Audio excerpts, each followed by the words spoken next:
Video बना के blood को कंप्लीट समझा दिए, उसका पीडीएफ भी दे दिए। अब हम समझते हैं ब्लड के बारे में कि ब्लड शरीर में किसके माध्यम से घूमता है। इस पार्ट में हम ये देखेंगे कि शरीर में ब्लड किस माध्यम से घूमता है, शिरा और धमनी क्या होते हैं। फिर एक नेक्स्ट पार्ट बनाएंगे हार्ट, दिल के बारे में, और ये समझेंगे कि दिल में कितने चैम्बर होते हैं वो समझेंगे। और एक अगले वीडियो में हम आपको ब्लड प्रेशर, ईसीजी वगैरह नापना बता देंगे कि कैसे पता चलता है। तो इस वीडियो को स्टार्ट करते हैं। तो देखिए, सर्कुलेटरी सिस्टम यानी परिसंचरण तंत्र क्या होता है। किसी चीज को ले आने या ले जाने चीज को हम क्या कहते हैं, ट्रांसपोर्टेशन या सर्कुलेशन। यहां से वहां जा रहा है, वो सर्कुलेट कर रहा है। उसी तरह से हमारे शरीर में ब्लड सर्कुलेट कर रहा होता है, ब्लड घूमते रहता है, तो इसे हम कहते हैं ब्लड सर्कुलेशन यानी रक्त परिसंचरण। रक्त के फ्लोटिंग यानी परिसंचरण की खोज विलियम हार्वे ने किया था। रक्त परिसंचरण की खोज विलियम हार्वे ने किया था। ये जो बॉडी के अंदर रक्त घूमता है, जो फ्लो करता है, आप अगर इसे ध्यान से समझेंगे तो आपको अंतर समझ में आ जाएगा। किसी के शरीर को काटिए तो ब्लड बड़ी तेज फेंकता है, जैसे हम अपना काटेंगे तो ब्लड बहुत तेजी से फेंकेगा। लेकिन तेलचट्टा पे चढ़ जाइएगा तो उसका ब्लड तो सफेद होता है हीमोग्लोबिन की वजह से। तो खैर ये हम नहीं कह रहे हैं कि उसका ब्लड मतलब होता नहीं, उसमें भी ब्लड होता है। तो तेलचट्टा पे अगर चढ़िएगा तो उस तेलचट्टा पे अगर आप मार दीजिएगा तो उसका ब्लड फ्लो करके तेजी से बाहर नहीं आता है, वहीं पड़ा रह जाता है। आप घोंघा देखे होंगे, स्नेल वगैरह, उसको मारिएगा तो उसका ब्लड जो होता है, स्नेल देखें आप लोग, स्नेल देखे होंगे, पानी वगैरह में रहते हैं, को मारने पर ब्लड नहीं आता है तेजी से। तो इससे तो दो चीज स्पष्ट हो गया कि कुछ ऐसे जीव हैं जिनके अंदर जो ब्लड है वो प्रेशर से बह रहा है, और कुछ ऐसे भी जीव हैं जिनके अंदर ब्लड बिना प्रेशर के बह रहा है। तो देखिए, प्रेशर लगाने के लिए आपको क्या चाहिए, एक खास नली चाहिए। बिना नली यानी बिना पाइप के आप प्रेशर नहीं लगा सकते। आप पानी को इसे जमीन पे छीट के इसे पैर से मार मार के प्रेशर बना लीजिएगा, नहीं बना पाइएगा। यानी जिनमें ब्लड प्रेशर से जा रहा है उनके अंदर खून को ले जाने वाली नसें हैं। तो देखिए, जिनके अंदर प्रेशर नहीं है उनके अंदर नस नहीं है। तो जिसमें नस यानी नर्व्स नहीं होती हैं उनके अंदर ब्लड प्रेशर से नहीं जाता है और ब्लड पूरे शरीर में ऐसे ही घूमते रहता है, उन्हें कहते हैं ओपन ब्लड सर्कुलेटरी सिस्टम, खुला रक्त परिसंचरण। इसको पीडीएफ में पूरा लिख दिए हैं, आप डिस्क्रिप्शन से पीडीएफ डाउनलोड कर लीजिएगा, वहां आपको पूरा दिखेगा। यहाँ हम बस समझने के लिए लिखे हैं। तो ओपन ब्लड सर्कुलेशन, क्या हमारे शरीर में ओपन ब्लड घूम रहा है? नहीं, हमारे शरीर में ब्लड नसों में घूम रहा है। तो हम लोग आते हैं क्लोज्ड ब्लड सर्कुलेशन, ओपन वाले में नहीं आते हैं। ओपन ब्लड सर्कुलेशन के लिए जरूरी है कि उस जीव का कंकाल उसके शरीर के बाहर रहना चाहिए। यानी घोंघा देखिएगा, सीप देखिएगा, शंख देखिएगा, ये सब जीव हैं, मरने के बाद इनका केवल बाहर का कंकाल बचता है। तो इनके शरीर में जो कंकाल होता है वो बाहर होता है। अब आप कहिएगा कि सर बाहर क्यों होता है? तो बाहर इसलिए होता है कि रक्त को घूमने के लिए तो नस है ही नहीं है, कोई ब्लड वेसल नहीं है, और अगर बाहर कंकाल नहीं रहेगा तो ब्लड बाहर आके इकट्ठा हो जाएगा, तो किसी और ब्लड ज्यादा हो जाएगा, किसी और ब्लड कम हो जाएगा। तो इसीलिए उनके बाहर कंकाल रहता है ताकि ब्लड के फ्लो से उनकी आकृति न बदले। तो आपसे कहेगा क्वेश्चन कि ओपन ब्लड सर्कुलेशन की परिभाषा, तो तीन चीज याद रखिएगा। इनमें ब्लड किसी नली में नहीं बहता है, खुले पूरे शरीर में बहता आता है, इसे ओपन ब्लड कहते हैं। इनमें किसी भी प्रकार का ब्लड प्रेशर नहीं पाया जाता है, दूसरा। तीसरा, इनका कंकाल इनके शरीर के बाहर रहता है, जैसे घोंघा, सीप, शंख इत्यादि किसमें आते हैं? ओपन ब्लड सर्कुलेटरी में आते हैं। तेलचट्टा, कीड़े मकोड़े, ये सब किस में आते हैं? ओपन ब्लड में आते हैं। ब्लड प्रेशर से नहीं बहता है उनके शरीर में, समझ में? और हम लोग किस में आते हैं, क्लोज्ड ब्लड सर्कुलेशन में। इसका ठीक उल्टा हो जाएगा क्लोज। क्लोज में क्या होगा, ब्लड एक क्लोज नली में बहेगा, नली में बहने की वजह से उनमें एक खास प्रेशर होगा। जैसे हम लोग का ब्लड का प्रेशर होता है 120/80, वो अभी समझ जाएंगे कि क्या होता है 120/80, और आपको निकाल के दिखा देंगे कि कैसे निकाला जाता है। तो हम लोग में एक प्रेशर होगा। दूसरा, हम लोगों में जो हड्डियां होती है वो शरीर के अंदर होती हैं, बाहर नहीं होती हैं। समझा, हम लोग की हड्डियां शरीर के अंदर होती है, बाहर चमड़ा और मांस होता है। तो ये हो गया क्लोज सर्कुलेटरी सिस्टम। अब कुछ ऐसे जीव होते हैं जिनमें मिक्स्ड सर्कुलेटरी सिस्टम पाया जाता है। अब ये मिक्स्ड सर्कुलेटरी सिस्टम क्या होता है, इनमें कुछ जीव के शरीर के कुछ हिस्से में ब्लड नस के माध्यम से जाता है और कुछ हिस्से में ऐसे ही खुला बहता है। जैसे मान के चलिए कि कोई ऐसा जीव है, जैसे सिंपल एग्जांपल मछली का, तो मछली का जो पूंछ का एरिया है या फिर फ्लैपर पंख वगैरह है, उसमें जो ब्लड जाता है वो नली के माध्यम से जाता है, वेसल के माध्यम से। अब जो शरीर, मछली के शरीर जो होता है उसमें नस नहीं होती है, इसलिए मछली को काटिएगा तो ब्लड उस रफ्तार से नहीं फेंकेगा जिस रफ्तार से मुर्गा काटने वक्त फेंकता है। तो वैसे जीव जिनके शरीर की कुछ दूरी तक नस रहती है, उसके बाद नस नहीं रहती है, उन्हें मिक्स्ड ब्लड सर्कुलेटरी सिस्टम कहते हैं। समझ में आप लोग को? तो ब्लड सर्कुलेशन का कितना हिस्सा हो गया, हम लोग 3 हिस्सा देखें। मानव में कौन सा होता है, क्लोज्ड सर्कुलेटरी सिस्टम, बंद परिसंचरण तंत्र। अब बंद परिसंचरण तंत्र के लिए जरूरी क्या है, ब्लड वेसल जरूरी है, यानी रक्त नलिकाएं जरूरी हैं जिसमें से रक्त प्रवाहित होगा। तो रक्त नलिकाएं यानी ब्लड वेसल जरूरी है। तो रक्त नलिकाएं की जरूरत बहुत ज्यादा होती है। अब ये जो रक्त नलिकाएं होती हैं वो एक पाइप के समान होती हैं, अंदर से क्या होती है, खोखली होती है। अंदर से कैसी होंगी, खोखली। जैसे समझिए, मान लीजिए ये एक पाइप है, तो ये भी वेसल है, इसमें भी खाली जगह है, तभी तो ये मारकर अंदर चला जा रहा है। तो एक एग्जाम में एक बार क्वेश्चन पूछा था कि जो रक्त नलिकाएं यानी जो ब्लड वेसल होती हैं, उनके खाली जगह को, अंदर के खाली जगह को क्या कहते हैं, तो उसे ल्यूमेन कहते हैं। क्या कहेंगे, ल्यूमेन। आपको ब्लड में पढ़ा दिए थे कि हमारे शरीर में 180 से 200 ग्राम कोलेस्ट्रॉल की मात्रा रहती है, यानी फैट की मात्रा। अगर कोलेस्ट्रॉल ज्यादा रहेगा तो वह कोलेस्ट्रॉल यानी चर्बी इस नस के अंदर जो खाली जगह है ल्यूमेन, उसमें चिपक जाएगा और नस पतली हो जाएगी, जिस वजह से ये फटने की दर हो जाता है या हार्ट अटैक हो सकता है। यानी ब्लड वेसल यानी रक्त नलिकाओं के अंदर के खाली जगह को हम क्या कहते हैं, उसके खाली जगह को हम ल्यूमेन कहते हैं। समझ में आ गया? अब ये जो रक्त नलिकाएं होती हैं ये 2 प्रकार की, धमनी, शिरा, आर्टरीज और वेन्स के नाम से जानते हैं। चलिए इसमें हम लोग अंतर स्पष्ट कर लेते हैं कि क्या क्या चीजें इनमें होती हैं। चलिए देखते हैं। धमनी, धमनी को इंग्लिश में कहते हैं आर्टरीज, और शिरा इसको इंग्लिश में कहते हैं वेन्स। देखिए धमनी जो होता है ना, इसमें शुद्ध रक्त जाता है।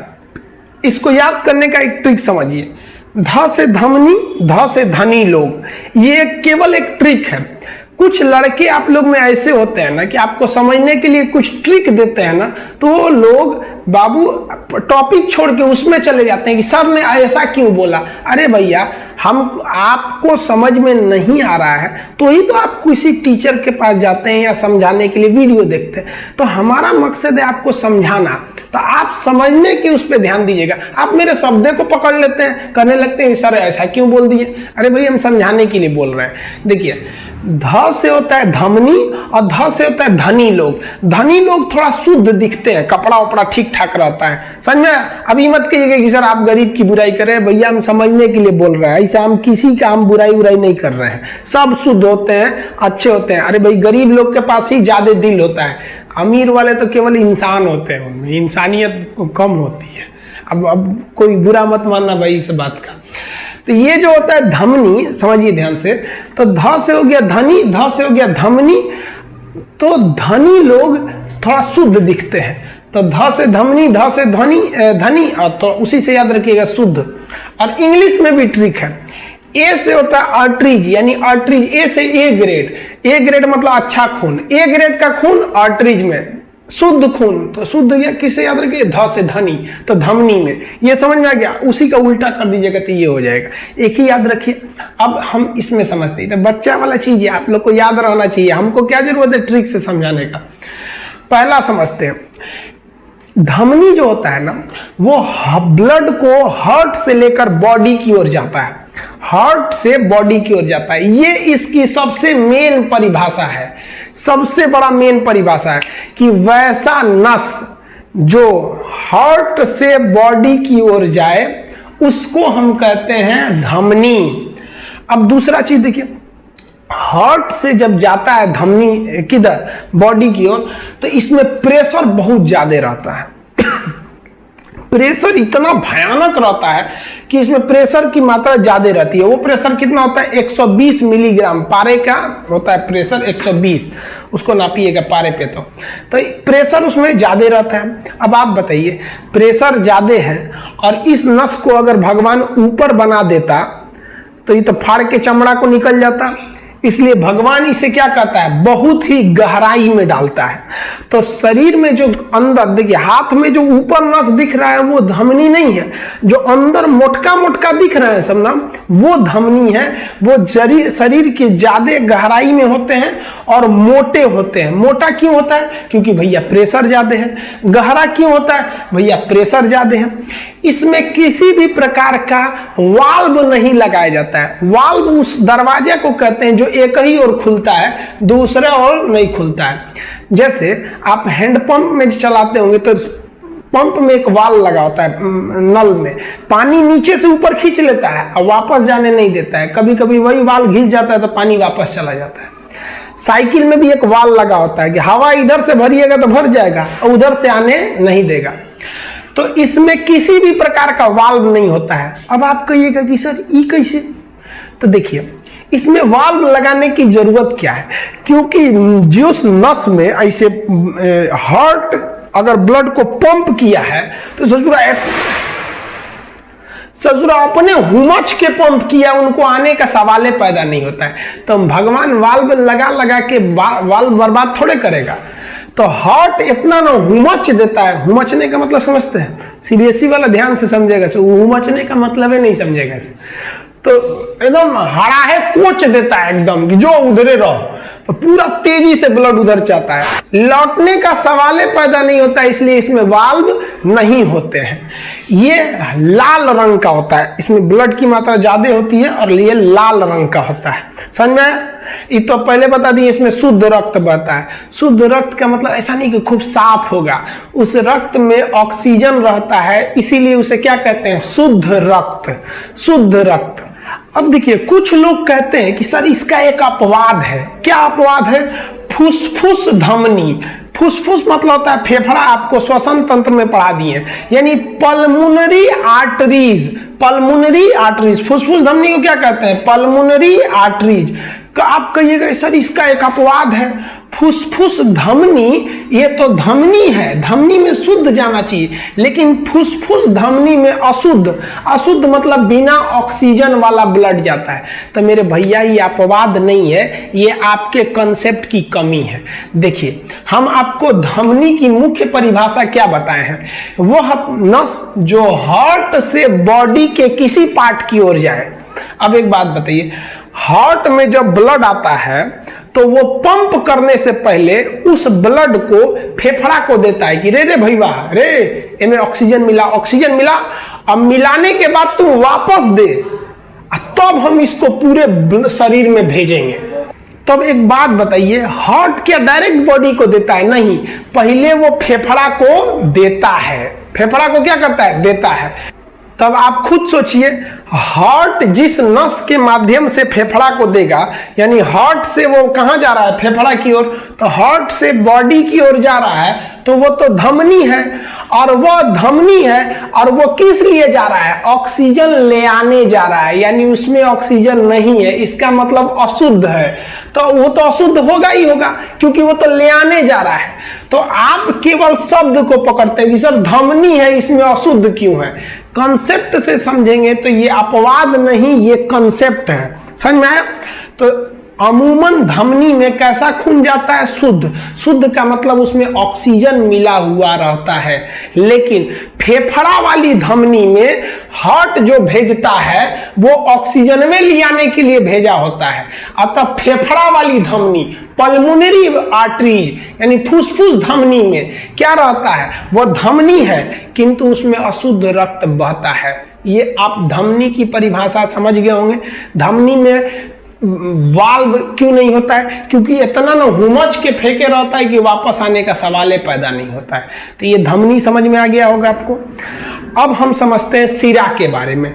सिरा को इंग्लिश में कहते हैं वेन्स। इसको ट्रिक से याद करने की जरूरत क्या है? इसको याद कर लिए तो इसी का बस उल्टा है। क्या कि भैया बॉडी से वापस लाएगा जब, तो बॉडी से वापस लाने वाले नस को हम क्या कहते हैं? सिरा। ये किधर ले आता है? हार्ट की ओर। तो ये बॉडी से हार्ट की ओर ले आता है। इसका जो प्रेशर होता है वो प्रेशर कम होता है। कितना होता है? तो 80 होता है। प्रेशर कितना होता है? 80 होता है। अब आप कहिएगा कि ससुरा इसका प्रेशर वहां घट कैसे गया? तो समझिए कैसे घट गया। आप कोई बॉल लीजिए, उस बॉल को किसी दीवार पर मारिए, तो जिस प्रेशर से ससुरा जाएगा क्या टकरा के उसी प्रेशर से आएगा? नहीं, थोड़ा ना घट ना जाएगा। तो जो हार्ट है ये हुमच के मारा है 120 पर, तो उतने उधर से थोड़े आएगा, आएगा आराम आराम से आएगा। तो इसका प्रेशर कम होता है। अब ससुरा प्रेशर कम होता है ना, तो भगवान को लग गया इस बात का डर कि कहीं ससुरा प्रेशरवा इतना न कम हो जाए कि ब्लडवा ओनिए का ओनिए रहले रह जाए, चाहे टकरा के ऐसे आए और प्रेशरवा घट जाए तो वापस से लौट जाए। तो पता चला ब्लड पंप किया पैर की ओर, ससुरा पैरे में रह गया, तो इतना मोटा हो जाएगा पैरवा, ले भाई फाइलेरिया टाइप का, तो वो तो दूसरी बीमारी है। तो भगवान बहुत होशियार था, देखा कि ससुरा जो पंप करता है ये पंप, तो इसमें प्रेशर कम होता है, इसीलिए इसमें एक वाल्व लगा देता है। वाल्व देखिए ध्यान से, ये यही है वाल्व। ये वाल्व क्या होता है कि ब्लड जब इधर जाएगा तो ये तो खुल जाएगा, अब गलती से लौटेगा, लौटने के लिए देख रहे हैं, लौटने के टाइम पे उल्टा प्रेशर लगेगा। उल्टा प्रेशर लगने के कारण भग देना बंद हो जाएगा। भग देना बंद हो जाने का मतलब समझते हैं, सडनली क्लोज डाउन, तो सडनली क्लोज हो जाएगा वाल्व में। तो चूंकि इसका प्रेशर कम होता है ना, इसलिए भगवान होशियार था, कहीं ससुरा लौट गया तब डाल दिया वाल्व कि लौट, अब तुम लौटिए नहीं पाएगा। और जब लौट नहीं पाएगा तो अगली बार हार्ट ना और हुमच के मारेगा, तो उसके बाद वाले जो ब्लड आए हैं सर इसको ठेल लेके चल जाएंगे। सर चल चल बकलवैया का रुका था, चल चल चल, वहां चाचा बुलाए हैं, हार्ट चाचा, हार्ट दिल, समझा आपको? तो ये इसका प्रेशर कम होता है, इसीलिए इसमें वाल्व होता है। प्रेशर कम होने के कारण भगवान इसको बहुत पतला बनाया है, कहा कि इसका प्रेशर कम है, ये थोड़े ना फटेगा कि इसको इतना मोटा करना है, और पतला भी बनाया है और त्वचा के ठीक नीचे रखा है इसको। इसलिए जो आपको ये नसें दिखती है ना, ये नसें सिरा नहीं है, ये धमनी है, ये पतली है, इनका रंग हल्का नीला दिखता है, लाल नहीं दिखता उनकी तरह, नीला। यहाँ हल्का हल्का जो दिखता है वो धमनी होती, सिरा होती है, उनमें प्रेशर उतना तगड़ा नहीं होता है। समझ में आ गया आप लोग को? तो ये ऊपर वाला जब नस कट जाता है ना, तो इसमें फुचुर फुचुर पानी फेंकता है, हल्का हल्का ब्लड निकलता है, धीरे धीरे फेंकता है। अब वही अगर अंदर वाला कट गया ना कचकचा के, तो फेंकेगा एकदम भयानक। इसलिए जब मीट मांस वाला मुर्गा काटता है या बकरा काटता है, तो देखिएगा यहाँ का पहले चमड़ा काट देगा। इसे चमड़ा काटने के बाद ये जो मेन नस दिख रही है, एक इधर मेन नस दिख रही है, चमड़ा काटने के बाद उस नस को काट देगा, तो आपको एक आवाज सुनाई देगी प्रेशर का, उसमें से ब्लड निकलने का। और अगर वही नहीं कटेगा ना, तो बेचारा तड़पेगा बहुत, जल्दी मरेगा नहीं। फिल्म उलिम में देखिएगा ना, लड़की सब नौटंकी करती है, सब तुमने मुझे धोखा दिया, जाओ मैं अपना नस काट लूंगी। ससुरी गुस्सियाती है सब, तो नसवा काट लेती है सब। ये बकलोलिया, ऊपर वाला सिरा काहे काट रही है? कचकचा के काटना एकदम धमनी, तब समझ में आएगा। आपको कोई अगर ब्लैकमेल करे ना, जब मैं हाथ काट लूंगी, ससुरी को कहिएगा ना, तो ससुरी धमनी काट, धमनी, ये वाला धमनी काट, नहीं काटेगी, बहुत होशियार होती है सब। तो आपको कोई इस तरह से उलझाए तो उलझिएगा नहीं, किसी को लाइफ में मनाइएगा मत एक बार मना दिए ना, वे जिंदगी भर मनाना पड़ेगा, नहीं तो हर 2 मिनट पर उठेंगे लोग, हाँ हम खाना नहीं खाएंगे, छोड़ दीजिएगा भूखले। आप कितना दिन कोई भूखे रहेगा? जब खाना खाने जाए तो टोक दीजिए, हे तुम तो गुस्सा थी, बोली थी कि खाना नहीं खाएंगे, मत खा मत खा। ससुरी को 15 दिन तक ऐसे भूखे कटा दीजिएगा, देखिएगा जिंदगी भर कबो ही नहीं बोलेगी कि हम खाना नहीं खाएंगे। जब जब याद आएगा कि ससुरा बहुत जल्ला आदमी है, 15 दिन भूखले छोड़ दिया था, समझ गया? तो ये सिरा के बारे में।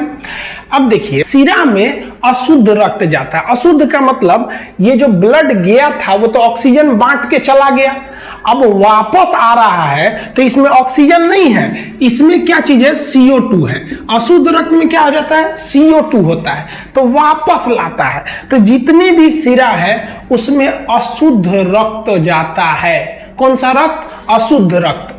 अब कुछ लोग कहते हैं कि भैया अपवाद है। क्या है? अपवाद। अपवाद क्या है? फुसफुस सिरा, यानी फेफड़ा से आने वाली सिरा, क्योंकि उसमें तो अशुद्ध नहीं शुद्ध रक्त जाता है, उसमें ऑक्सीजन रहता है, तो फिर वही बात, कॉन्सेप्ट की कमी है। एक बात बताइए बाबू, अगर शरीर के किसी बॉडी पार्ट से हार्ट की ओर आएगा तो उसे हम क्या कहेंगे? सिरा। अब फेफड़ा से दिल की ओर आ रहा है तो वो तो सिरा है, और कहां से आ रहा है? फेफड़ा से, इसलिए उसे क्या कहेंगे? फुसफुस सिरा, यानी फेफड़ा वाला सिरा, पल्मोनरी वेन्स। अब आप बताइए, फेफड़ा से आ रहा है तो ऑक्सीजन लेके ना आएगा, तो आप बताइए जब ऑक्सीजन लेके आ रहा है तो अशुद्ध कैसे होगा? वो तो शुद्ध हो जाएगा। तो वो अपवाद कहाँ है? वो तो कॉन्सेप्ट है कि फेफड़ा से आने वाला सिरा CO2 नहीं ले आता है बल्कि ऑक्सीजन ले आता है, इसीलिए उसको लोग अपवाद कहते हैं। समझ में गया? इतना नहीं दिमाग लगा सकते हैं तो जो ट्रिक बताए थे, धनी लोग शुद्ध होते हैं, उसे याद रखिएगा। अपवाद में याद रखिएगा फेफड़ा, बस फेफड़ा के समय उल्टा कर दीजिएगा। इतना समझ में आया आप लोग को? ये सिरा धमनी। अब आप समझाते हैं आपको कि ब्लड कैसे जाता है, महाधमनी महासिरा इत्यादि क्या होते हैं। आप इसका एक स्क्रीनशॉट लीजिए, फिर समझाते हैं आगे। देखिए, अब बॉडी के अंदर जो ब्लड फ्लो होता है वो किस रास्ते से फ्लो होता है, इसको समझते हैं। शरीर में रक्त का मार्ग बॉडी के अंदर कैसे होता है, ये 2 पार्ट में आपको पढ़ना पड़ता है। एक बॉडी में कैसे फ्लो करता है, दूसरा हार्ट में कैसे फ्लो करता है। तो देखिए, ये हम जो हार्ट बना है ना, ये प्यार मोहब्बत वाला दिल है, बायोलॉजी वाला नहीं है। लेकिन आप लोग को यही ज्यादा समझ में आता है, इसलिए हम इसी को बता दिए यहाँ पे। और जब हार्ट बनाएंगे ना तो हम आपको हार्ट बनाने का तरीका बता देंगे। आपको पता है 90% लड़का हार्ट नहीं बना पाता है, तो हम लोग वीडियो में सीख भी लेंगे कि हार्ट बनता कैसे। बहुत सिंपल है, अभी आप इसी को हार्ट समझिए। हालांकि ये ह्यूमन हार्ट नहीं है, ये लफुआई वाला हार्ट है जो अभी आप लोग इसी दुनिया में है। तो देखिए, जब ब्लड निकलता है हार्ट से, तो आपको पता है धमनी से निकलता है।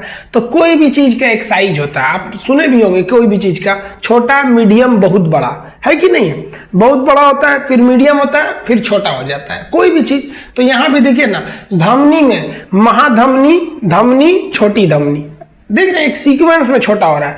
महाधमनी, धमनी, छोटी धमनी। सिरा को भी देखिएगा, महासिरा, सिरा, छोटी सिरा। धमनी में भी महाधमनी, धमनी, छोटी धमनी, महासिरा, सिरा, छोटी सिरा। अब दोनों जाके मैच कर जाते हैं केशिका पे। अब हम समझते हैं एक एक करके। ब्लड जो हार्ट पंप करता है वो किस में पंप करता है? महाधमनी में पंप करता है। महाधमनी भी धमनी ही है, बस साइज में थोड़ी मोटी रहती है। उसके बाद वो छोटी छोटी धमनियों में बढ़ जाता है, और उन छोटी छोटी धमनियों के बाद ये छोटी छोटी धमनी के बाद और छोटी धमनियों में बंटने लगता है। यानी नस जो होता है मोटा होता है, जैसे ये देखिए महाधमनी, ये बहुत मोटा है, जबकि हाथ में का ये है धमनी है। यहाँ पे देखिएगा तो ये छोटी धमनी है, छोटी छोटी हो जाती है। तो बस साइज का अंतर होता है, बाकी सब चीज एक है। तो कैसे हार्ट से निकलेगा? महाधमनी, धमनी, छोटी धमनी। तो धमनी में केवल साइज का अंतर हो जाएगा। महाधमनी, धमनी, छोटी धमनी। इस छोटी धमनी के बाद जब लास्ट में ये त्वचा के पास पहुंचता है ब्लड, तो उसे केशिका कहते हैं। कोशिका नहीं, केशिका। पतला बाल की तरह नस हो जाता है। आंख की नसों को देखिएगा ना, एकदम बाल की तरह होता है, लाल लाल, एकदम सुर्ख हो जाता है। सुर्ख समझते हैं? उर्दू में ना लाल को सुर्ख बोला जाता है, जैसे सुर्ख आंखों में काजल लगा है, यानी लाल आंखों में काजल लगा है। सुर्ख आंखों में काजल लगा है, रुख पे वादा सजाए हुए हैं, ऐसे आए हैं मैयत पे मेरी जैसे शादी में आए हुए हैं। वो गाना है ना, एक तो सुने होंगे आप। तो आंखों में क्या होती है, धमनी नहीं होती, केसिका होती है, बहुत पतली नस को केसिका कहते हैं। एक्चुअली जब कहीं कटता है तो थोड़ा थोड़ा देखते हुए ब्लड आता है, एकदम हल्का हल्का, तो वो धमनी नहीं कटती है, वो केसिका कट जाती है। आपका कहीं दीवार में रगड़ा जाएगा तो हल्का हल्का ब्लड आएगा, वो क्या है, केसिका है। लास्ट स्टेशन होता है केसिका। ये हार्ट जो था फेफड़ा के मदद से ऑक्सीजन लिया और इसको पूरे ऑक्सीजन को फैला दिया। यहां जाते जाते ऑक्सीजन खत्म, अब यहां से अब CO2 को लेके आएगा। कौन ले आएगा, अब वही रास्ता, फिर छोटी सिरा, छोटी सिरा के बाद सिरा, सिरा के बाद महासिरा, महासिरा के बाद हार्ट। हार्ट क्या करेगा, वो किसको देगा, फेफड़ा को। क्या करेगा, ऑक्सीजन मिला इसमें, ऑक्सीजन मिला के वो किसको दे देगा, हार्ट को। हार्ट फिर क्या करेगा, महाधमनी, धमनी, छोटी धमनी, केसिका, केसिका से ब्लड घूमेगा वापस, छोटी सिरा, सिरा, महासिरा, हार्ट। समझ में आया। इंग्लिश में देखेंगे तो हार्ट से निकलेगा तो एरोटा, आर्टरीज, आर्टियोलेस, कैपिलरी। इधर से निकलेगा तो फिर वेनलेट, वेन, वेना कावा। फिर heart, aorta, arteries, arterioles, capillary, venule, vein, vena cava, फिर हार्ट में चला जाएगा। समझ में आ गया आप लोग को। ये रक्त का मार्ग था शरीर में। अब आपसे एक क्वेश्चन पूछेगा, ये तो आपको पता है कि धमनी में क्या बहता है, शुद्ध, और सिरा में क्या बहता है, अशुद्ध रक्त बहता है। अब यही क्वेश्चन पूछ देगा कि वह कौन सा ऐसा नस है जहां शुद्ध और अशुद्ध जाके मिल जाते हैं, यानी उसमें आपको शुद्ध भी मिलेगा अशुद्ध भी मिलेगा। तो वो होता है केसिका। पतली नसों को क्या कहते हैं, केसिका कहते हैं। ब्रेन वगैरह में, त्वचा वगैरह में जो पतली नसें होते हैं वो केसिका होती है। ये अच्छे से ध्यान से समझिएगा, इस चीज को समझ गए होंगे। अब यही जब हार्ट में जाएंगे तो हार्ट में आपको ब्लड का 6 रास्ता मिलेगा, जिसमें बेसिकली आप 4 चैम्बर जानते हैं ना, तो उसमें दायां नीले, बायां नीले, दायां अलिंद, बायां अलिंद, ये सब होते हैं। तो ये जब याद रहेगा तो हम हार्ट वाले पार्ट में आपको बोलेंगे, जब हम हार्ट पढ़ाएंगे तो उसमें केवल हार्ट के अंदर का रास्ता बता देंगे। फिर आपको बाहर निकालने वाला यह रास्ता याद रहना चाहिए और फिर अंदर लाने का रास्ता याद रहना चाहिए। हम हार्ट वाले चैप्टर में फिर नहीं बताएंगे आपको कि महाधमनी क्या है, महाशिरा क्या है। समझ में आ गया।